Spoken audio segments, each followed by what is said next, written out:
Donc avant d'aller plus loin là avec les tokens, je vais faire un petit récapitulatif pour bien se remémorer là, le fonctionnement du code à partir d'ici là. Donc je vais faire npm run start, voilà. Donc le but là, comme j'ai dit là, c'est donc avec Postman, avec le login. Donc c'est déjà de contrôler si l'email existe ou pas. Donc là j'ai mis email test 100, il n'existe pas, je fais send. On voit que là l'utilisateur est inexistant. Donc ce que je veux montrer là, c'est que lorsque j'avais fait la vidéo sur ce sujet-là, dans le user là, donc là on a user fan1, donc fan1 c'est la méthode pour aller chercher le mail dans la base de données. Donc ce mail chiffré, donc il compare le mail qui a été envoyé par l'utilisateur du front, donc qui a été chiffré avec le mail chiffré sur la base de données. Et donc après tout ça, ça va dans le user. Et donc la méthode fan1 soit trouve l'email, soit ne le trouve pas. Et si elle ne le trouve pas, donc là j'ai mis un console log, on a nul contenu de user du Zen. Nul, ça veut dire que il n'est pas trouvé. Donc là après je mets le point d'exclamation pour faire donc le nom, quoi. En logique c'est le nom, donc c'est la fonction inverse. Donc le nom devient oui. Et donc la condition est true. Et si elle est true, on affiche ce code là. L'utilisateur est inexistant. Donc là je reprends Postman, je remets un mail qui existe, test dist, send. Donc là on voit qu'au niveau de user du Zen, là on a un ID qui a été généré donc par le serveur, hein, donc c'est-à-dire par le biais de Mongoose et MongoDB. On a l'email et on a le password. Donc tout est chiffré. Donc ça fonctionne. Donc pour faire ça, on utilise la fonction compare de bcrypt. Donc l'utilisateur du front, lorsqu'il se log, il envoie son password en clair. Et donc dans user.password, donc ici là, la fonction compare de bcrypt compare la chaîne de caractères envoyée en clair avec la chaîne de caractères du password ici qui est hachée. Et donc bcrypt est capable de savoir si le mot de passe qu'il y a ici est le même qu'il y a dans le mot de passe haché. Voilà. Donc là, le mot de passe est incorrect. Donc je ne sais plus quel est le mot de passe. Donc ce que je vais faire, c'est que je vais créer un autre compte. Donc je vais l'appeler, donc là je me mets sur le body. Test 12, est-ce qu'il a déjà été créé? Il a déjà été créé. Donc je me mets ici, là je me mets là, je mets test 12. Donc là, le mot de passe est correct. Donc on voit que ça se passe bien. Contrôle password c'est true. Si le mot de passe est incorrect, je rajoute un 0. Le mot de passe va être false. Donc ça fonctionne bien. Donc là la comparaison se fait ici. Donc le contrôle du password, donc on l'a vu, soit c'est true, soit c'est false. Donc si le mot de passe est incorrect, donc le false va être ici. D'accord? Et comme on a mis la fonction inverse avec le point d'exclamation, ça va devenir true, donc la condition va être vraie, et ça va exécuter les instructions qu'il y a ici. Le mot de passe est incorrect. Par contre, si le mot de passe est true, donc là je vais le faire, on voit que ça affiche le mot de passe est correct. Donc là on voit que le mot de passe est true. Donc si le mot de passe est true, donc si contrôle password est true, donc avec la fonction inverse, ça va nous faire du false, donc ça va inverser. Et donc la condition sera false. Et donc ce code-là ne va pas être exécuté, c'est ce code ici qui va être exécuté. On va sortir de la collade. Et donc là on affiche le mot de passe est correct. Voilà. Donc maintenant on va continuer la suite du programme. Donc la création du token et on va vers le front-end. Donc déjà qu'est-ce qu'un token?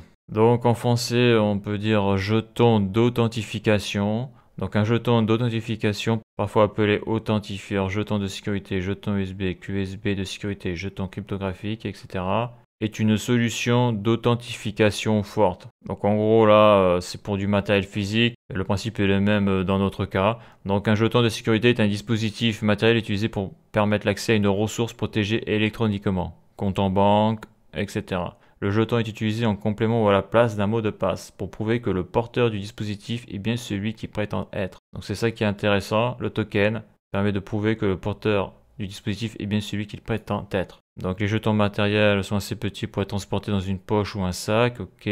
Certains peuvent stocker des clés cryptographiques, comme une signature numérique ou des données biométriques, comme les points caractéristiques des empreintes digitales. Donc là on a jeton matériel programmable. Donc voilà pour ça. Donc identification par token, je vais rajouter que quand l'utilisateur va se loguer, donc il est sur le front, il met son email et son password. Donc la requête est envoyée sur le backend, donc sur la web API. La web API va créer un token, donc il va recevoir un token créé par le serveur. Donc là c'est ce que l'on va faire dans cette vidéo. Ce token qui a été créé va être renvoyé sur le front par la réponse du serveur. Et le front-end va lier à chaque requête qu'effectuera donc l'utilisateur. Donc sa requête sera liée à un token. Et donc le token, ça sera son identifiant numérique. Donc ce token aura bien sûr une validité limitée dans le temps. Donc le serveur va contrôler le token pour chaque requête reçue du front-end. Donc par exemple, si le gars se connecte, donc se log, et bien grâce à ça, si par exemple il veut modifier un message sur un réseau social, eh bien il ne pourra modifier que les messages dont il est l'auteur, et ça, c'est possible grâce au token d'authentification. Avantage, plus besoin de stocker les informations de session sur le serveur. Donc là on est sur un des principes d'une web API de type RESTful. Et après, pas besoin de mettre un cookie sur le navigateur du client pour l'authentification.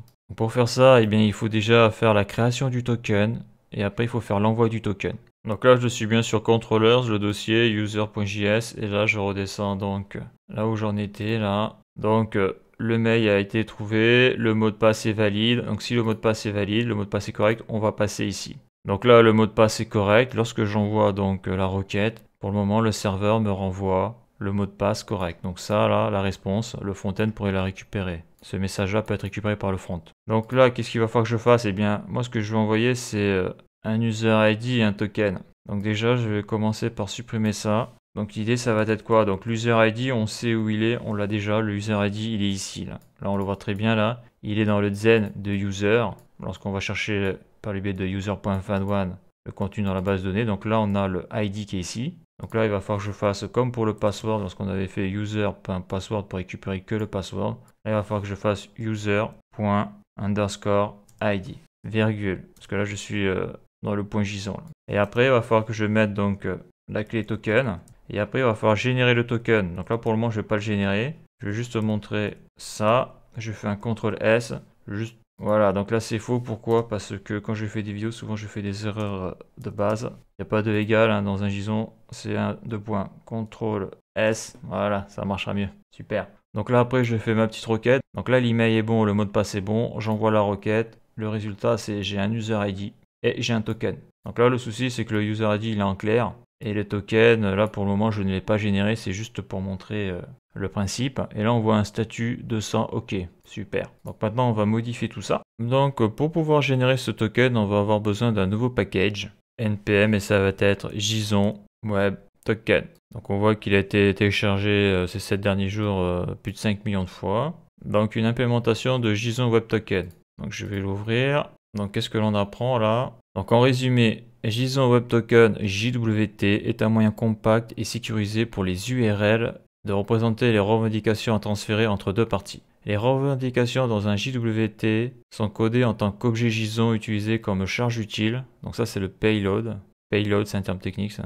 D'une structure JSON Web Signature JWS. Ou en tant que texte brut d'une structure JSON Web Encryption JWE. Permettant aux revendications d'être signées numériquement ou protégées par l'intégrité avec un code d'authentification de message MAC. Donc là, si tu veux en savoir plus, tu peux aller sur cette page-là. Tu peux voir qu'il y a pas mal de trucs. Voilà, là je défile. Bon voilà. Donc ça, je le vire. Je reviens ici. Donc pour l'installer, il faut faire npm install JSON Web Token. Donc ça c'est bon. Usage, on a la fonction là, la fonction .signe. Donc il faut mettre le payload, donc la charge utile, c'est comme ça que ça se traduit en français. La clé secrète, donc il faut une clé. Voilà, qu'est-ce qu'on peut dire de plus? Donc la documentation, on la voit. Donc là, il faut faire l'importation de JSON Web Token. Après, on a la création du token. Donc on voit un peu la structure. Donc ça, l'algorithme de chiffrement, c'est le HMAC SHA-256 par défaut. Si tu veux changer d'algorithme, il faut le préciser. Donc moi, je vais rester par défaut. Et après, il y a une histoire d'expiration du token. Donc ton token a une durée de vie. Et c'est toi qui le mets. Donc voilà. Donc là, on a des exemples de code. Ok. Donc, comment ça va se passer ici? Donc là, je fais un nouveau terminal. Je fais npm install espace save espace JSON Web Token. Donc là, si je me mets ici sur les dépendances, package.json, il va devoir s'installer ici. Je fais entrée et j'attends. Ça télécharge, ça download. Et là, on voit encore un nouveau package JSON Web Token. Donc je reviens sur controller users. Donc la première chose à faire, bien sûr, c'est d'importer le package. Donc importation de JSON Web Token. Donc là, c'est const JWT égale donc la fonction require et JSON Web Token, ça s'affiche, point virgule, CTRL S.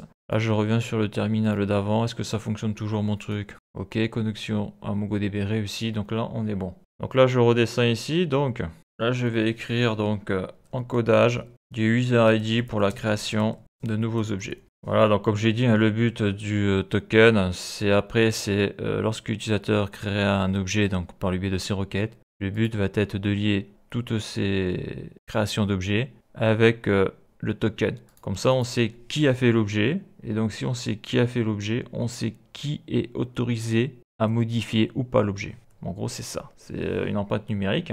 Donc je vais rajouter en commentaire objet et user ID seront liés. Donc là, quand je parle d'objets, c'est les objets créés dans la base de données.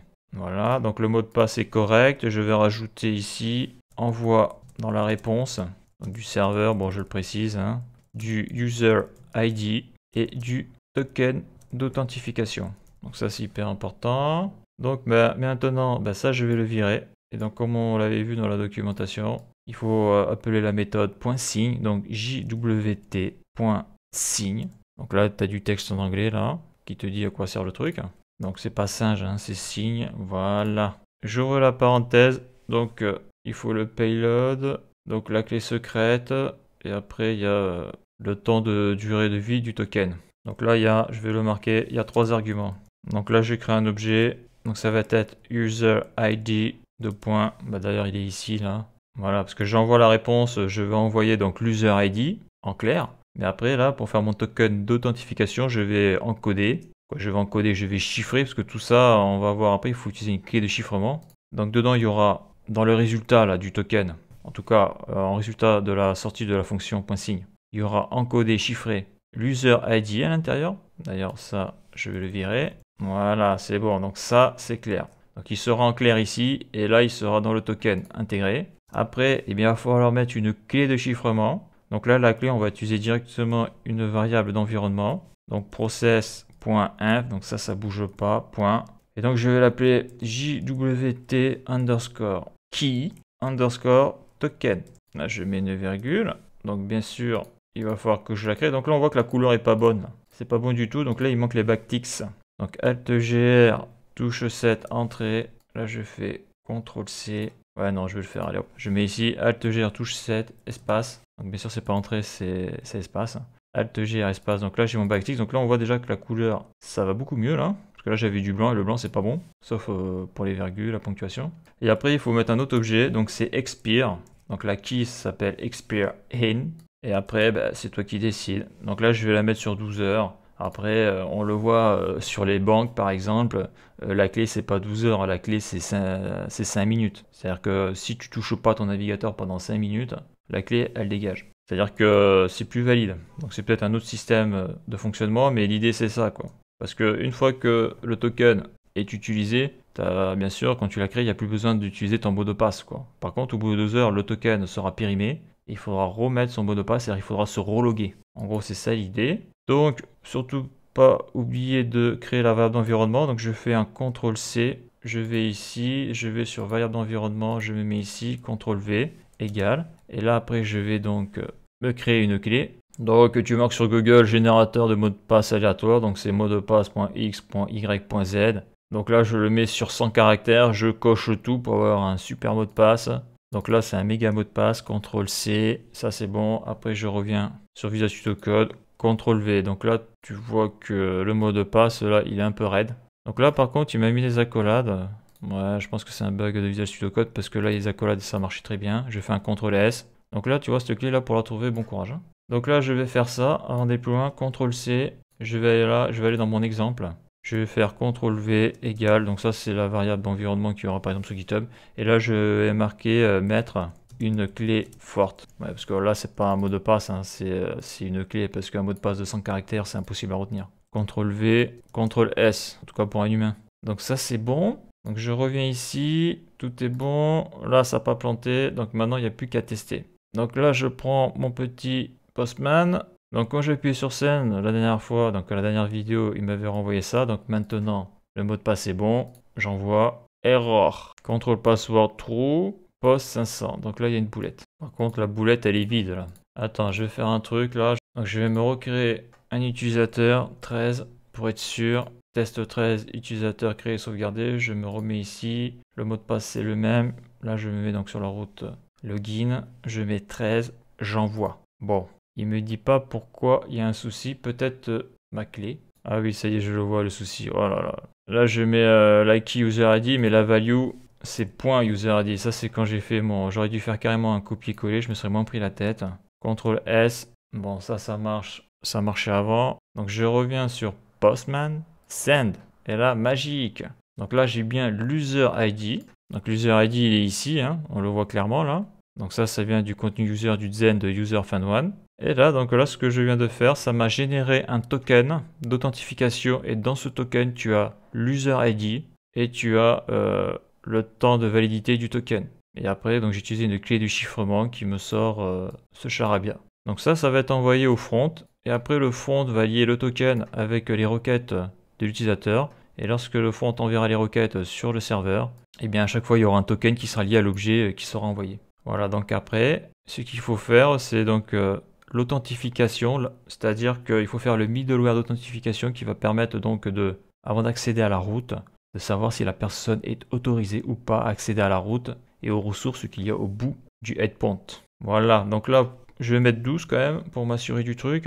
Voilà, ça a généré un nouveau token et l'user ID, ce n'est pas le même. Si je mets un mauvais mot de passe, est-ce que ça marche mon truc? Ça marche toujours. Je mets un bon mot de passe. Super. Donc là, je me suis rendu compte d'une petite erreur. J'ai oublié là au niveau de l'expiration du token, j'ai oublié de mettre un hash. Donc un hash pour 12 heures. Que l'on voit que pour générer le temps, il y a ces méthodes-là, like date.now, ce genre de choses. Donc après, il faut aller gratter dans la documentation. Mais bon, là, je vais faire ça comme ça. Je vais marquer 12 heures, hein, ça devrait marcher. Donc j'ai renvoyé une requête Postman voir si ça marche toujours mon truc.